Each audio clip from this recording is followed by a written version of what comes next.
کہ اقبال کے نزدیک شاہین کا کیا تصور ہے؟ شاہین جو ہوتا ہے وہ اپنا گھر بھی نہیں بناتا، گھونسلہ نہیں بناتا، اور وہ چٹانوں کے اپنی زندگی گزار دیتا اپنی ساری کی ساری۔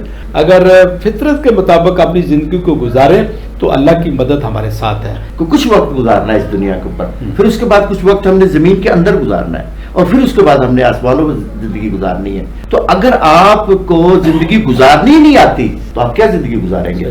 اگلی جنت کس کو ملے گی؟ تو آپ نے کہا تھا کہ جو اس دنیا کو لوگوں کے لیے جنت بنا دے گا۔ کہ ایک مسلمان ایک مومن کی زندگی میں اور شاہین کی زندگی میں جو مماثلت ہے اس پر ذرا تھوڑا سا روشنی ڈال دیجیے۔ ہمارے پاس کچھ منٹ ہیں، کچھ سیکنڈ ہیں، کچھ گھنٹے ہیں، کچھ پہر ہیں، کچھ سال ہیں، کچھ صدیاں ہیں ہمارے پاس۔ ان سب کو ہم نے کرنا کیا؟ اگر آپ نے کسی سے کوئی قرض لے لیا، فرض کریں تو ہم قرض ہی نہ لیں، اگر قرض لے لیا ہے مرنے سے پہلے اس کا قرض ادا کر کے جائیں۔ بسم اللہ الرحمن الرحیم۔ السلام علیکم ویورز، پروگرام تعلیم دوست آگاہی کے ساتھ آپ کا بھائی الفت رسول جویہ آپ کی خدمت میں حاضر ہے۔ ناظرین، ہم ایک تسلسل کے ساتھ مفکر پاکستان علامہ محمد اقبال رحمۃ اللہ علیہ کے افکار، ان کی شاعری اور ان کا جو پیغام ہے خاص کر مسلمانوں کے لیے اور نوجوانوں کے لیے، اس پر ہم تسلسل سے گفتگو کر رہے ہیں، اور ہمارا آج کا موضوع بھی یہی ہے کہ اقبال کے نزدیک شاہین کا تصور کیا ہے۔ اور علامہ اقبال رحمۃ اللہ علیہ نے اپنے اکثر اشعار میں شاہین کا ذکر کیا، شاہین کی بلند پروازی کا ذکر کیا۔ تو آج بیسٹ نیشن کے اسٹوڈیو میں ایک بہترین شخصیت جناب راؤ محمد اسلم خان صاحب ہمارے درمیان موجود ہیں۔ ہم ان سے جو اقبال کا شاہین ہے اس کا کیا تصور ہے اس پر بات کریں گے۔ جی راؤ صاحب السلام علیکم۔ جی وعلیکم السلام۔ کیسے مزاج؟ خیریت سے ہیں؟ جی آپ کو دوبارہ میں اسٹوڈیو میں ویلکم کرتا ہوں۔ تو علامہ اقبال رحمۃ اللہ علیہ کی شاعری میں ہم نے اکثر سنا ہے کہ وہ شاہین کی بات کرتے ہیں، اور اس حوالے سے وہ نوجوانوں کو مخاطب ہیں، امت مسلمہ کو مخاطب ہیں۔ تو ذرا اس پہ ذرا تفصیلی ذرا روشنی ڈالیے گا کہ اقبال کے نزدیک شاہین کا کیا تصور ہے۔ اچھا جی، تھینک یو ویری مچ جی میاں صاحب، آپ نے بہت ہی اچھا آج کا موضوع چنا ہے خاص کر اقبال کے حوالے سے، اور یہ کہ اقبال جو ہے وہ اپنی شاعری میں سمبولیکلی شاہین کو کیوں بیان کرتا ہے۔ اچھا، اس سے پہلے اگر نیٹشے کو دیکھیں تو نیٹشے نے جو بیان کیا ہے وہ شعر کو لیا ہے، نیٹشے نے شعر کو لیا ہے، اور اس میں اس نے جو موریلٹی بیان کی ہوئی ہے تو اس میں یہ انہوں نے کہا ہے کہ یا تو بھیڑ کی موریلٹی لی جا سکتی ہے، یا آپ جو ہے اونٹ کی موریلٹی لے سکتے ہیں، یا بچے کی موریلٹی لے سکتے ہیں، یا ڈریگن کی موریلٹی لے سکتے ہیں، یا شیر کی موریلٹی لے سکتے ہیں۔ صحیح۔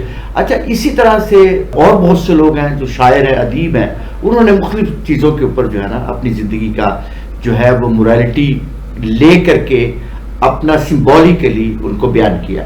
اقبال کے نزدیک یہ ہے کہ جو اسلام ہمیں، دین ہمیں جو بتاتا ہے، جو اصحاب رسول صلی اللہ علیہ وسلم جو تھے، یا رسول صلی اللہ علیہ وسلم کے جو ساتھی تھے، اور اس کے بعد جو ہمارے آئمہ کرام تھے، ان لوگوں نے بہترین قسم کی حکومت قائم کی۔ تو حکومت کے پاس جو اسلام کا جو کانسیپٹ نکل کے سامنے آتا ہے وہ شاہین کا آتا ہے کہ شاہین کیا کرتا ہے۔ دیکھیں، شاہین کے لیے لکھا ہے، نہیں تیرا نشے من کسر سلطانی کے گنبد پر، تو شاہین ہے بسیرا کر پہاڑوں کی چٹانوں۔ تو بنیادی طور پر یہ کہہ رہے ہیں کہ آپ کو گھر بنانا، یوٹیلٹیز کرنا، یا عام زندگی گزارنا، یہ شاہین کا کام نہیں ہوتا۔ شاہین کا کام، پرائورٹی کیا ہے کہ وہ زندہ جو ہے وہ اپنا خوراک بناتا ہے چیزوں کو۔ دیکھیں، اس کے سامنے ایک اور پرندہ ہے، پرواز ان دونوں کی اسی ایک جہاں میں، کرکس کا جہاں اور ہے، شاہین کا جہاں اور ہے۔ وہ یہ کہتے ہیں کہ اگر فرض کریں کہ دونوں ہی پرندے ایک ہی جگہ پہ پرواز کر رہے ہیں، یعنی گدھ جو کرگس ہے اور جو شاہین ہے وہ ایک ہی جگہ پرواز کر رہے ہیں، ایک ہی بلندی کے پرواز کر رہے تھے، لیکن جیسے ہی زمین کے اوپر مردار دیکھا تو جلدی سے نیچے اترتا اور مردار کھانا شروع کرتا ہے، جبکہ وہ نہیں کرے گا، شاہین نہیں کرے گا۔ دوسرا، شاہین جو ہوتا ہے وہ اپنا گھر بھی نہیں بناتا، گھونسلہ نہیں بناتا، اور وہ چٹانوں کے اپنی زندگی گزار دیتا اپنی ساری کی ساری۔ اور شاہین کی جو بڑی اہم کام ہے نا، جو مجھے اچھا لگتا ہے، جس کے اوپر بڑی ریسرچز ہو رہی ہے، وہ یہ ہے کہ جب شاہین اپنی 45 سال 40 سال پورے کر لیتا ہے، 45 سال 40 سال پورے کر لیتا ہے تو اس کے لیے اڑنا مشکل ہو جاتا ہے، اس کی جو بیک ہوتی ہے وہ مڑ جاتی ہے، اور اس کے جو پنجے ہوتے ہیں وہ بھی مڑ جاتے ہیں، تو ان سے شاہین جو ہے وہ کوئی نیا شکار نہیں کر سکتا۔ تو اللہ کریم پھر اس کو ایک کام کہتی ہے کہ تم پہاڑ پہ جاؤ اور سب سے پہلے وہ اپنے پنجوں کو وہ اپنے جسم سے نکالتا ہے، پھر اپنی پیٹھ تو توڑتا ہے اور پھر اپنے جو فیترز ہوتے ہیں اس کو نکال دیتا ہے، اور پھر 180 دن تک وہ پہاڑ کے اوپر بیٹھا رہتا ہے، اور اس کے بعد یہ ساری چیزیں دوبارہ آتی ہیں، اور 30 سال پھر اور زندہ رہتا ہے وہ، اور اسی زندگی کے ساتھ دوبارہ سلسلہ ہے۔ تو شاہین جو اقبال کہتا ہے نا، وہ یہ کہتا ہے کہ ایک تو وہ بلند نگاہ ہوتا ہے اور حرام کی طرف نہیں لپکتا، اور تیسرا یہ ہے کہ وہ زمین کے اوپر اپنا گھونسلہ نہیں بناتا، اور چوتھی بات یہ ہے کہ وہ گھونسنے کی کوشش نہیں کرتا۔ بہت خوب، اس کا مطلب ہوا کہ شاہین خودداری فطرت کے مطابق اپنی زندگی گزارتا ہے، اپنی خودداری کو، اور اللہ نے جو اس میں جبلت پیدا کی اس سے وہ بائی پاس نہیں کرتا۔ تو سے ایک میسج ہمیں یہ ملتا ہے کہ اگر ہم خودداری کے ساتھ اگر فطرت کے مطابق اپنی زندگی کو گزاریں تو اللہ کی مدد ہمارے ساتھ ہے۔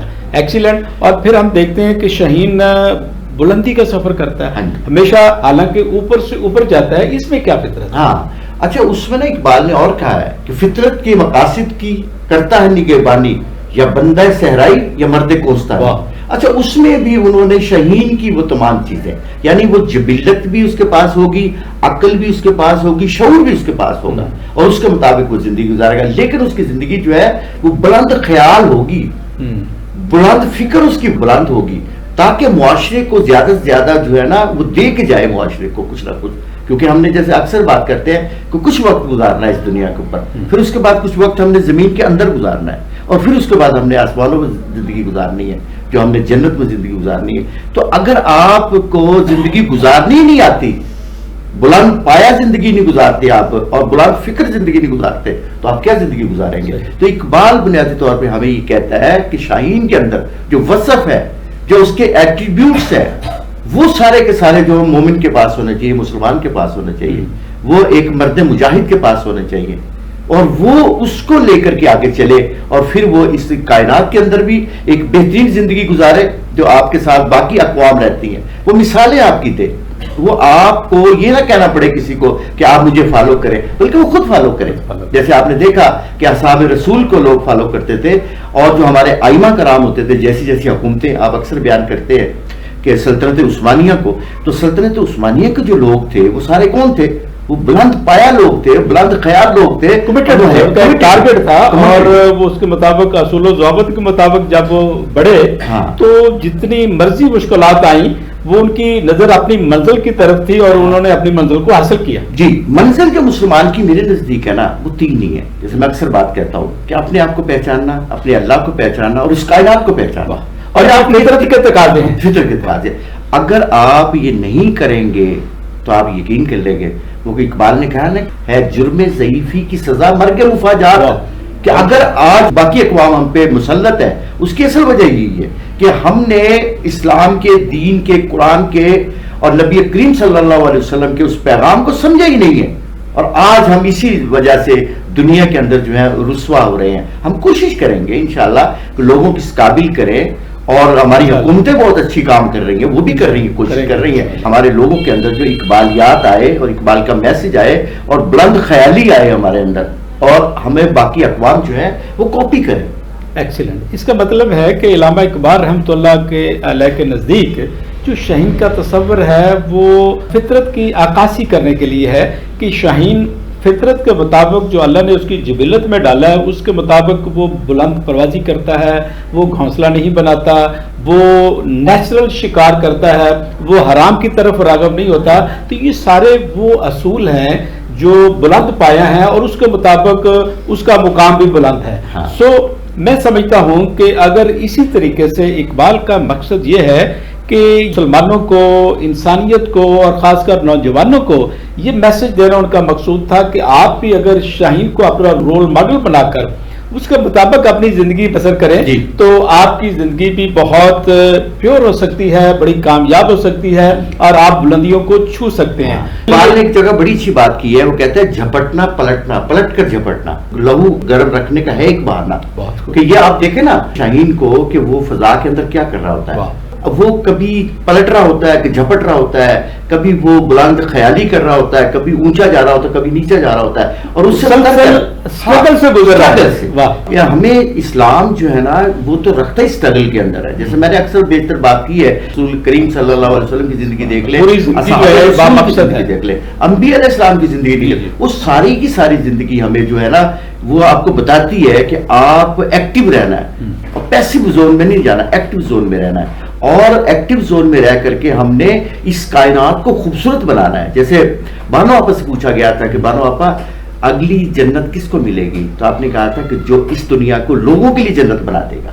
تو اس کائنات کو ہم نے لوگوں کے لیے جنت بنانا ہے تاکہ وہ جنت ہمیں ملے اور ہم اس میں رہنے کے قابل ہو جائیں. یقیناً جو لوگ اس جنت میں جانے کی خواہش رکھتے ہیں جو اللہ رب العزت نے ہمارے لیے بنائی ہے اور ہمارے لیے مسخر کی ہے, تو ہمیں اپنی زندگی میں اس دنیا میں اتنی سٹرگل کرنی ہے اللہ کے احکامات کے مطابق اور اللہ کے پیارے نبی حضرت محمد صلی اللہ علیہ وسلم کی بتائی ہوئی تعلیمات کے مطابق, تاکہ ہم اس جنت کے بھی حقدار بنیں اور دنیا میں بھی اپنی زندگی وہ ہماری قابل فخر ہو. تو اس کے لیے جو علامہ اقبال رحمۃ اللہ علیہ کا جو شہین کا تصور ہے وہ ہمیں واضح پیغام دیتا ہے. میرا یہاں پر ایک سوال یہ ہے کہ ایک مسلمان ایک مومن کی زندگی میں اور شہین کی زندگی میں جو مماثلت ہے اس پر ذرا تھوڑا سا روشنی ڈال دیجیے. جیسے پہلے کہا کہ جو مسلمان ہوتا ہے اس نے بھی ایکٹیو رہنا ہے, یعنی ہم پیدا ہو کے اور مرتے دم تک, جب تک کہ ہم اس میں نہیں چلے جاتے, قبر میں نہیں چلے جاتے, ہم نے ہمارے پاس کچھ منٹ ہیں, کچھ سیکنڈ ہیں, کچھ گھنٹے ہیں, کچھ پہر ہیں, کچھ سال ہیں, کچھ صدیاں ہیں ہمارے پاس. ان سب کو ہم نے کرنا کیا ہے, اس میں ہم نے کچھ کام کرنے. کام کون سے کرنے ہیں؟ جیسے میں نے آپ کو کہا ہے کہ میں نے جب اس کا مطالعہ کیا قرآن کا, تو پتہ لگا وہاں 639 ایسے قدرت کی طرف سے, اللہ کی طرف سے آپ کو آرڈر دیے گئے ہیں. ان آرڈرز کو ماننا ہے. کیسے؟ آپ کا پڑوسی کا خیال رکھنا ہے, امی کا خیال رکھنا ہے, ابو کا خیال رکھنا ہے, بیٹوں کی, اولاد کی تعلیم اور ملک کا اور ملک کے معاملات کے اندر مداخلت نہیں کرنی, ایسی مداخلت نہیں کرنی جس سے بگاڑ پیدا ہو ملک کے اندر. اور وہ ریاست کی ذمہ داری ہے, وہ ریاست کرے, ہماری ذمہ داری ہے ہم پر فراہم کریں. ایک بینگ مسلمان ہم پہ جو بھی لازم ہے وہ ہم کریں, اور ہمارے سے ساتھ جو رہنے والے جو دیگر اقوام ہیں, جیسے دیگر مذاہب کے لوگ ہیں, وہ بھی ہم پہ انگلی نہ اٹھائیں بلکہ ہمیں فالو کرنے کی کوشش کریں. تو یہ اقبال جو ہمیں یہ بتانا چاہتے ہیں کہ جو شہین ہے جیسی وہ زندگی گزارتا ہے, ہمارے مومن کی زندگی جو ہے, مسلمان کی زندگی جو ہے, جو ایک اسلام سے وابستہ انسان کی جو زندگی ہے, جو نبی سے وابستہ انسان کی زندگی ہے, بالکل شاہین کی زندگی ہونی چاہیے. یعنی خودداری اس کے اندر ہونی چاہیے, اس میں حریت ہونی چاہیے, اور اس کے اندر مایوسی نہیں, ہاں مایوسی نہیں ہونی چاہیے, اور کسی کے حصے کو غضب نہ کیا جائے. اگر آپ نے کسی سے کوئی قرض لے لیا, فرض کریں تو ہم قرض ہی نہ لیں, اگر قرض لے لیا ہے مرنے سے پہلے اس کا قرض ادا کر کے جائے. اچھا میں ایک چیز اور آپ سے شیئر کرتا ہوں. ایک دفعہ مجھے قاسم علی شاہ فاؤنڈیشن نے بلایا اور کہنے لگے جی کہ آپ نے آ کے یہاں پہ موٹیویشن کے اوپر آپ نے جو لیکچر دینا ہے. میں نے کہا ٹھیک ہے جی. اب میں نے بہت ساری چیزیں ڈھونڈی کہ یار کون سی آج بات کی جائے, کیونکہ میں خاص بات کرتا ہوں. تو میں میاں صاحب حیران ہو گئے اس بات پہ کہ میں نے ایک حدیث نبوی صلی اللہ علیہ وسلم, اچھا وہ حدیث نبوی صلی اللہ علیہ وسلم یہ تھی کہ آپ نے ایک مایوسی کی بات کی ہے, تو مومن تو ہوتا ہی ہوا ہے جو اس کو مایوس نہ ہو. یہ کہاں سے آیا, پتہ کہاں سے ڈرائیو کیا ہے؟ یہ ابلیس سے آیا لفظ. ابلیس سے مراد مایوس ہوا. تو یہ تو مایوسی تو مومن کو ہو ہی نہیں سکتی. تو میں نے دیکھا کہ وہ جب حدیث نبوی صلی اللہ علیہ وسلم نکالی میں نے امام بخاری کی کتاب سے, تو اس میں ایک بڑی زبردست قسم کی بات لکھی تھی کہ اگر فرض کریں آپ ایک کھجور کا پودا زمین میں لگا رہے ہیں اور سور پھونکا جا چکا ہے, حضرت اسرافیل نے اپنا سور پھونک دیا ہے, تو قیامت کا اعلان ہو گیا ہے اور وہ آثار نظر آنے شروع ہو گئے ہیں, تو آپ نے مایوس ہو کے اس پودے کو پھینک نہیں دینا بلکہ اس پودے کو زمین کے اندر ہی لگانا ہے آپ نے. اب مجھے یہ بتائیں کہ وہ نبی, وہ پیغمبر آپ کو کیا کتنی بڑی بات کہہ رہا ہے, ہم اس نبی کے فالوورز ہیں, ہمارے لیے تو یہ اتنی بڑا پیغام ہے کہ آپ نے مایوس ہونا ہی نہیں ہے. اور جو مایوس ہوتا ہے، میں آپ کو لکھ دوں یہ بات، وہ مومن نہیں. جناب راو محمد اسلم خان صاحب نے اقبال کا جو شہین کا فلسفہ ہے اس پر بھرپور طریقے سے روشنی ڈالی، اور علامہ اقبال رحمۃ اللہ علیہ کا جو شہین کو جو ایک ماڈل کے طور پر ہمارے سامنے رکھنا ہے، اور اس کی خصلت، اس کی جبلت، اس کی جو بلند پروازی یا وہ فطرت کے مطابق جو اپنی زندگی گزارتا ہے، اس کا پیغام ہم تک پہنچانا ہے. ایک مسلمان، ایک مومن، وہ کبھی مایوس نہیں ہوتا اور وہ فطرت کے تقاضوں کے مطابق اپنی زندگی کو بسر کرتا ہے، اپنی ذمہ داریوں کو نبھاتا ہے، تو تب وہ دنیا میں بھی سرخرو ہے اور آخرت میں بھی سرخرو ہے، اپنے اللہ کے ہاں بھی سرخرو ہے، اور ہمارے پیارے نبی حضرت محمد صلی اللہ علیہ وآلہ وسلم کے سامنے بھی سرخرو ہے. سو میری بہنوں اور بھائیوں، ہمیں اس فطرت پر اور ان اصولوں پر اپنی زندگی کو اپنانا ہے کہ ہم ایک بہترین امت ہیں، ہم اشرف المخلوق ہیں، اور اللہ رب العزت نے ہمارے ذمہ جو کام لگائے ہیں ہم نے ان کو پرفارم کرنا ہے. اللہ کی مدد ہمارے ساتھ ہے، اور اس پاکستان کی جو دھرتی ماں ہے جو ہمارے لیے انتہائی قابل احترام ہے، اس کو کامیاب بنانے کے لیے ہم نے اپنے حصے کا کردار ادا کرنا ہے. اور بیسٹ نیشنل ویلفیئر آرگنائزیشن جو یہ منزل ہے اس کی تکمیل کے لیے میدان عمل میں ہے. ہم تربیت و تعلیم، صحت اور نوجوانوں کو روزگار کی فراہمی کے لیے، ان کو تربیت دینے کے لیے میدان عمل میں ہیں. ہمارے جو محسنین ہیں، ہمارے جو لیڈران ہیں، ان کے افکار کو سامنے رکھتے ہوئے ہم اپنی طاقت اور توانائیوں کو بھی منظم کر رہے ہیں، اور ہم بہترین اپنی کارکردگی بھی ادا کرنے کے لیے میدان عمل میں ہیں.